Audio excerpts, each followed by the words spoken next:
listening to The Announcer's Table with Daryl and Ian. This podcast is presented by RingIcon.com, the social networking site for wrestlers, fans, promoters, and everything indie wrestling. Log on today and create your profile, and as always, enjoy the show.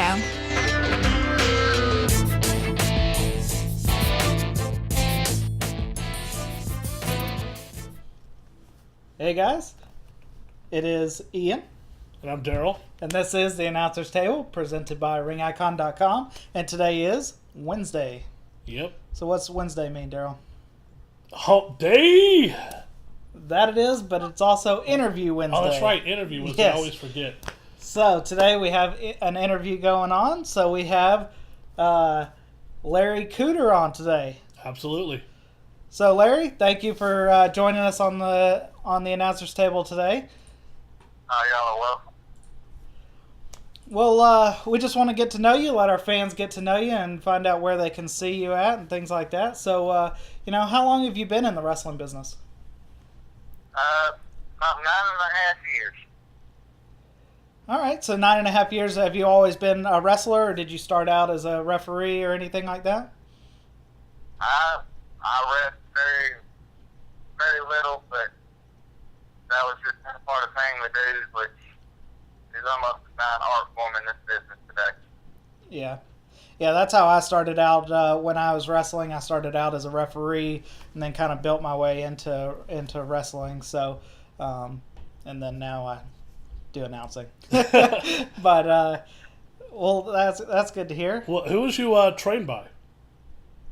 Well, I had two sets of trainers. My first was Brian Cheatham and Chris Gatlin, and then the second set was Mean Mike Wood and Buzz Duck. Okay, and where was that at? It was here in Tennessee, the Smyrna-Murfreesboro area. Okay. Okay. What shows are you currently wrestling at now? Every Friday night, I am at Extreme SWF in Tullahoma, Tennessee, and every Saturday night, I am at All-Star Wrestling in Lewisburg, Tennessee. Okay. Yeah, so you get around a lot. I've been around. I mean, I've gone down. I've been into Alabama and the Chattanooga, Cleveland, Tennessee area. I've been out towards Memphis. I've been around the state of Tennessee quite a bit. Yeah. Well, that's good. All right, well, what we want to do now is we want to go into our 10 questions that we ask everybody, that we ask every guest that comes on. I'll start it off. What is your favorite gimmick match? It would have to be the Texas Bull Rope match. It's one of those that's just unpredictable, and you'll never know, what's going to happen in one of those.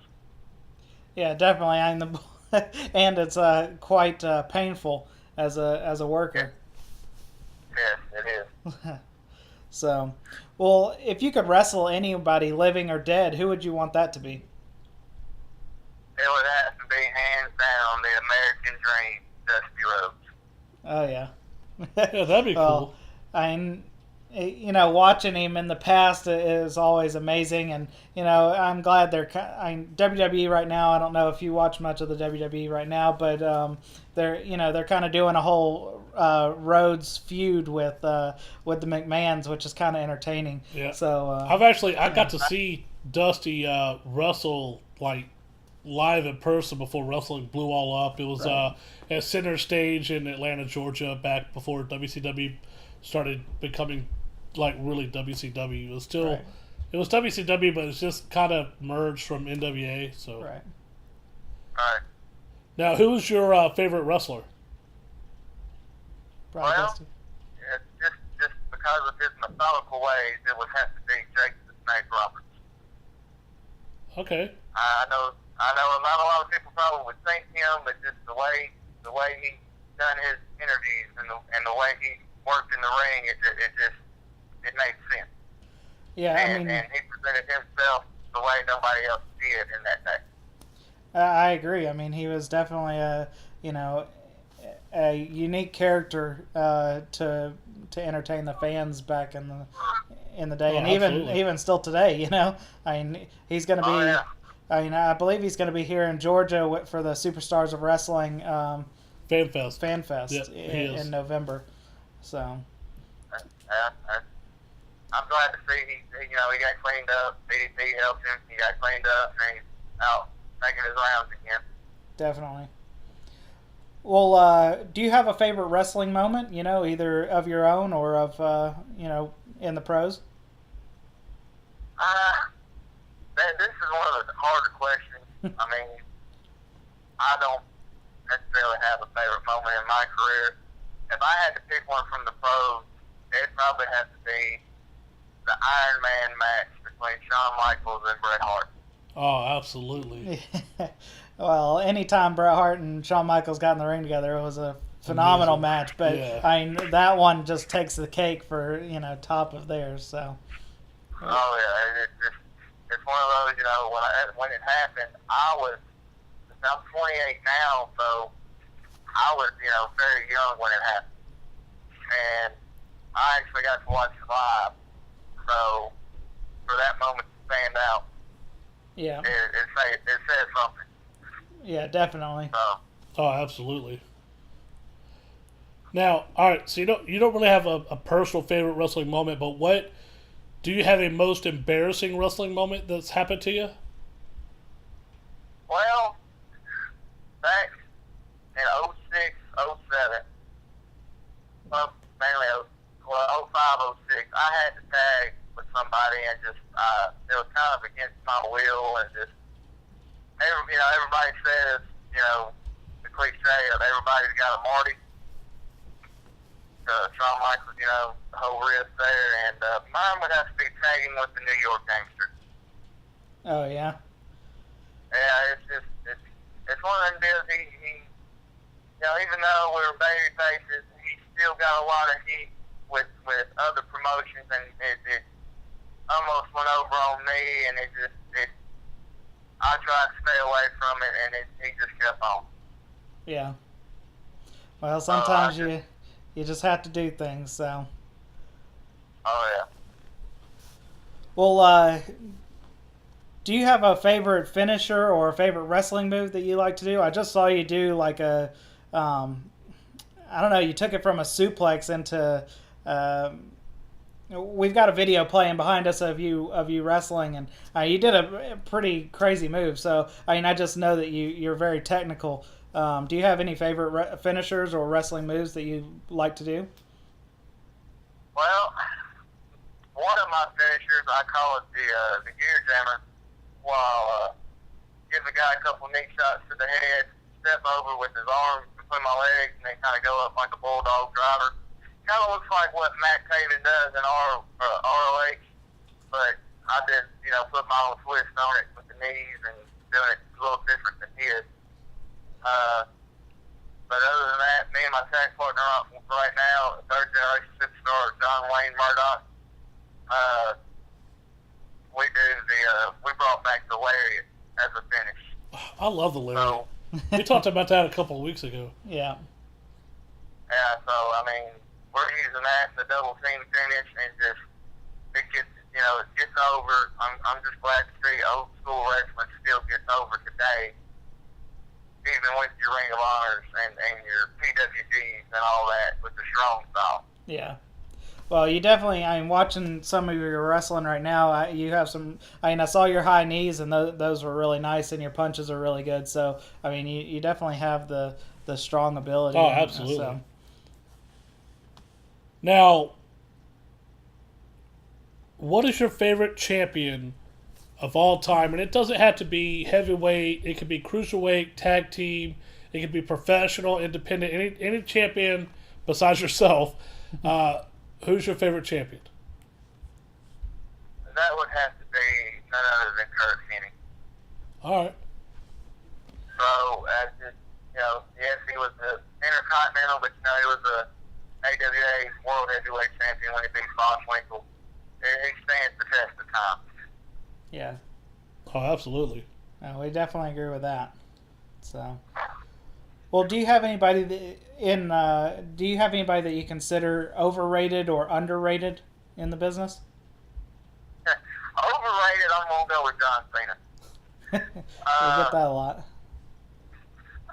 Underrated, I would have to say Kevin Steen right now.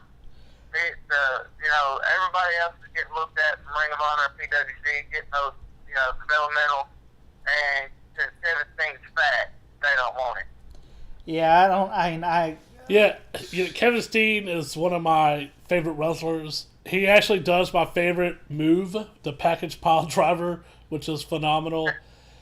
I would love for him to be in WWE or something, but I just don't. He just doesn't have that look that they're going to go for. So that sucks. Sadly, yeah. It's just it. But see, I think back in the 70s and 80s, Oh yeah. your Dusty Rhodes, your Dick Murdoch, your Jake the Snake, they didn't have the bodybuilder look. Yeah, absolutely, I agree. And they look like the common man, which is missing today. Yeah, they just brought in the Wyatt family, which kind of has more of that look to them. So maybe they are changing their look a little bit and maybe going. Yeah. But we'll have to see. I would love to see. Had this conversation. We will both love to see Kevin Steen in WWE. Yeah. Oh, absolutely. I would love to see it just for him and Generico or on the grand stage together. Oh yeah. Because that would steal the show. Well, El Generico is in WWE now. But it goes. I know. He's. I know that's why I'm saying if they signed Sting, yeah, they would steal the show whenever they went on together. Yeah. Yeah, I can't think of his name now that he's going by. Sami Zayn, I do believe, ain't it? Sami Zayn. That's it. Okay. Well, all right. What is your favorite tag team or stable of all time? The Fabulous Freebirds. Oh, thank you. Finally. That is mine. Nobody ever picks it. It's always the freaking Four Horsemen.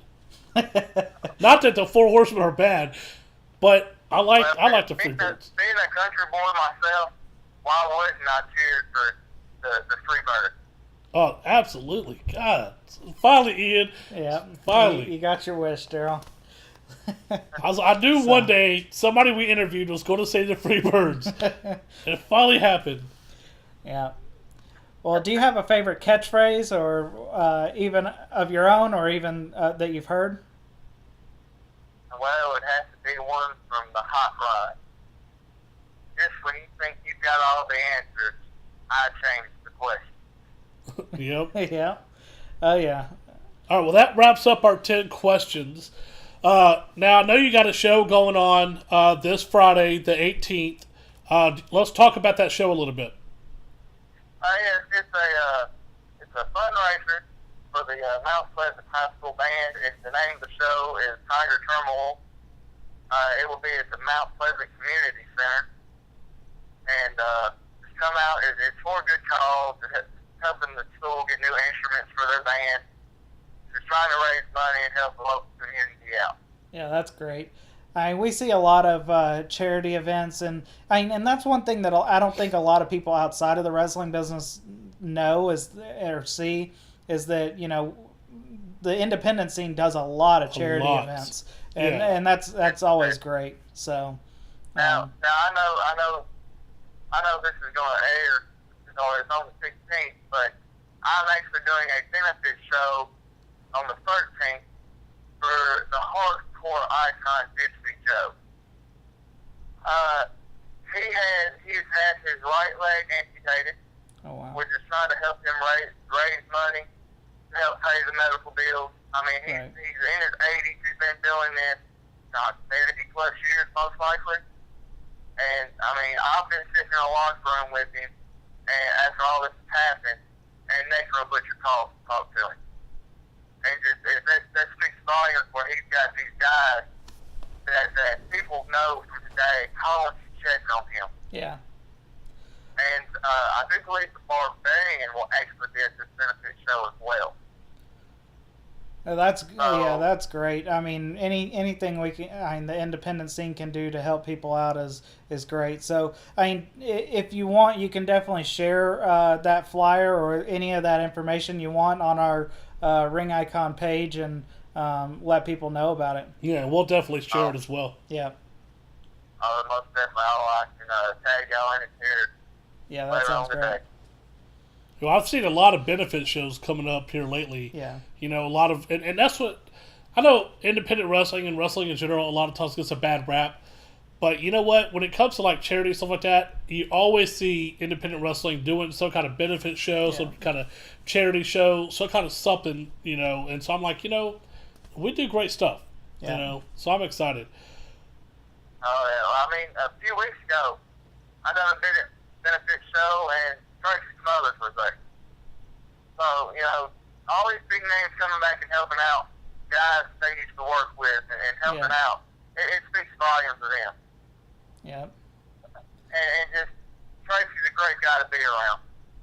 Yeah. So, well, Larry, we want to thank you for being on. We're definitely going to post about those other shows. Put them on our page so we can share them and get the word out. Thanks for doing the interview. Thank you for your time. And we look forward to talking to you again in the future. yeah, and hopefully we can make it up to Tennessee and see you work sometime. that'd be great. All right. Thank you for your time, sir. You're welcome. Have a good day. Thank you. That was Larry Cooter. That was a pretty good interview. Yeah. As you can see right here, he has a strong style wrestling. Yeah, he's the one in the orange tight or the right black there. and orange With tights, the trucker girl on. Yeah, I mean, because I haven't really had a chance to really see him work or anything like that because you know, we just set up the interview just the other day, so you know, I was actually really impressed, and I mean, so I'd definitely like to see something from him in the future. Y'all go check out. We're going to share his stuff that he talks about, so y'all go check it out. Yeah. And until next Wednesday, we'll see you then. Sounds good. Oh, you want me to end this? I mean, I could end it over here, but I can't. It's over there. All right. So that's it for us today. So check us out on Monday and Tuesday for Promotion Builder and Gimmick Builder. And that'll help you develop your indie shows. So, absolutely. What he said. Yeah, what I said. All right. Till next time. See you.